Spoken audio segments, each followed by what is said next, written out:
આજે વાત કરવી છે શ્રદ્ધાંજલિ સાથે. વડોદરામાં હરણી તળાવ ખાતે જે બોટ પલટી જવાથી 12 બાળકોના જીવ ગયા છે અને શિક્ષિકાઓના જીવ ગયા છે, તે તમામ 12 બાળકો અને શિક્ષિકાઓના પરિવારજનો, બાળકોના માતા પિતાઓને આ દુઃખદ ઘટનાને સહન કરવાની કુદરત શક્તિ આપે તેવી હું પ્રાર્થના મારા તરફથી તેમજ મારા પક્ષ કોંગ્રેસ તરફથી કરું છું. ઓમ શાંતિ. સાથીઓ, આ જે દુર્ઘટના ઘટેલ છે એ ખૂબ જ દુઃખદાયી છે, વખોડવા જેવી છે. અને આ દુર્ઘટના કોઈ કુદરત સર્જિત દુર્ઘટના નહોતી, પરંતુ આ દુર્ઘટના માનવ સર્જિત દુર્ઘટના છે.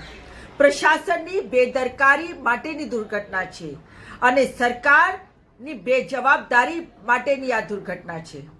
છેલ્લા 30 વર્ષથી ગુજરાતમાં ભાજપની સરકાર છે. હમણાં થોડાક સમય પહેલા આપણે જોયું કે આવી બેદરકારીના કારણે મોરબીની ઘટના ઘટેલી, અને આવી ઘટનાઓ છાસવારે આ સરકારમાં થતી જ હોય છે.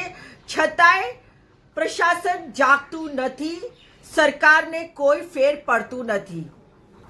આ દુર્ઘટના ઘટી એટલે અમુક અધિકારીઓ અને અમુક કર્મચારીઓની સામે એફઆઈઆર, અને એફઆઈઆર પછી તેમને અરેસ્ટ, અને અરેસ્ટ કર્યા પછી તેમને જામીન ના મળે એવી તકેદારી રાખવામાં આવશે.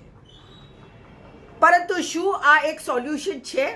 બીજી બાજુ ગુજરાત સરકાર અને પ્રધાનમંત્રી ફંડમાંથી વળતરની ઘોષણા કરી દેવામાં આવેલી છે, પણ હું પૂછવા માંગુ છું કે શું આ વળતર આપી દેવાથી જે બાળકો જીવ ગુમાવ્યો છે, જે માતા પિતાએ પોતાના બાળકો ગુમાવ્યા છે, શું તેમના બાળકો પાછા આવી જવાના?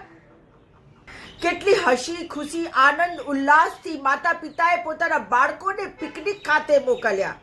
અને આવા સમાચાર જાણવા માટે સરકાર 100% જવાબદાર છે અને સરકારે પોતાની જવાબદારી માથે લેવી જ પડશે. અમુક લોકો ઉપર એફઆઈઆર થઈ જાય, જેલમાં ધકેલી દેવાય, જામીન ના આપવામાં આવે, એનાથી કામ પૂરું નથી થઈ જતું. વળતર આપી દેવાથી કામ પૂરું નથી થઈ જતું. સરકાર જવાબદાર છે અને સરકાર દોષી છે. કડવું છે પણ સાચું છે.